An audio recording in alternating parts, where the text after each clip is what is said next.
What's the deal with autism and Tylenol? Okay, so on Monday, the Trump administration announced what the president had previewed, which was research, a study that shows a potential link between acetaminophen and increased risk of autism. This, if pregnant women take it or if young children take it.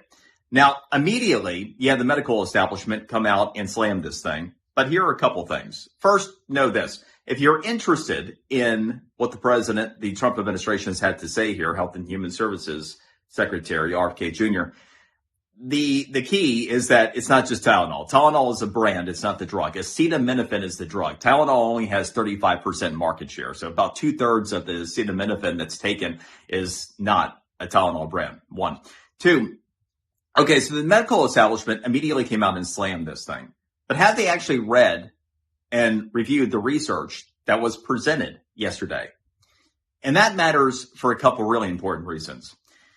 The first is we have seen a ridiculous rise in autism. And yes, some of it is that the spectrum has been expanded dramatically over years. A lot of it is awareness, where you have just more people that are going in seeking a diagnosis, more in the medical establishment that are identifying the doses and treating it.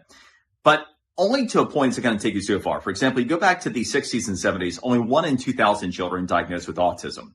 By the time you got to 2000, which was when the CDC established the current reporting system that's in place today, we were at 1 in 150 children. By 2020, that was all the way up to 1 in 36. And then the most recent research we have, 2022, it was up to 1 in 31. What happened between 2020 and 2022 that it was that much more prevalent all of a sudden? The spectrum didn't expand and all. So, questions that are worth answering, and certainly 1 in 150 from 2000.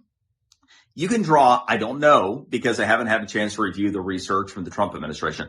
One thing you can do is draw a straight line between the increase in medications generally that people have been taking and an increase in autism. And so, as was referenced in yesterday's presser, maybe it's not even necessarily the acetaminophen on its own. Maybe it could be in conjunction with other things pregnant women might be taking, or maybe all the immunizations that a lot of young children get, if there is a link.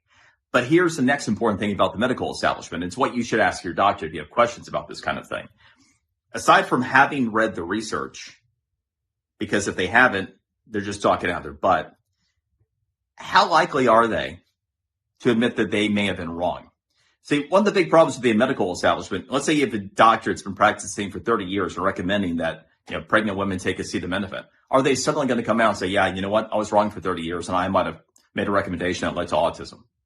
Not very likely. And that's the important thing to know is you have all these medical experts that are coming out. If they haven't gone through the research, if they can't talk intelligently about the research, they're just saying a bunch of crap and they're probably just covering their butts.